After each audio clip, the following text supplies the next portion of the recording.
রাজনীতিবিদরাই হাত মেলায় না, এখানে চালে অনেকে হাত মেলায়, ঠিক আছে? আমরাও হাত মেলাই, হাত মেলাই, আমরা হাত মেলাই, সবাই আমরা আসলে একটা টেনশনে আছি। আমাদের যে আমাদের যে বিপ্লব, আমরা যারা লড়াই করলাম হ্যাঁ, আমাদের এই বিপ্লবে পরবর্তী বাংলাদেশের যে নিয়ন্ত্রণ, সেটা কোনো বিপ্লবীর হাতে হয় না। সেখানে 10 জন বিপ্লবীকে ডেকে বলা হয় না শপথ গ্রহণ অনুষ্ঠানে আসো, তো এই জন্য ডাকে না। এই বিপ্লবীরা টুপি টিপে ধরবে যে তুমি যে শপথ পড়াচ্ছ, কারে পড়াচ্ছ, তো সমস্যা আছে, এই জন্য আমাদেরকে ডাকে না।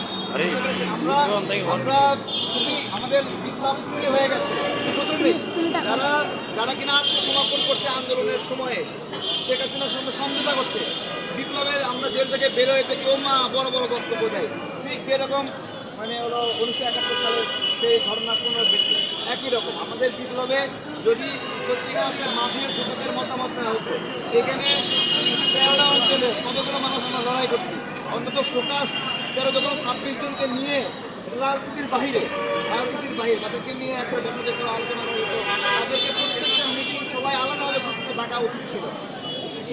আজকে আবার কালকে বিপদে পড়বে, বিপদ বিশেষ এক মানে কি ঠিক যায় না। এই যে আওয়ামী লীগের প্রোগ্রাম নিয়ে হলো, আমরা আবার মাঠে নাম করছি।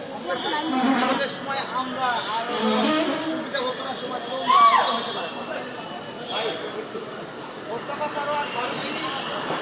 আমরা দেখলাম যে শেখ ভাই এবং অপরদিকে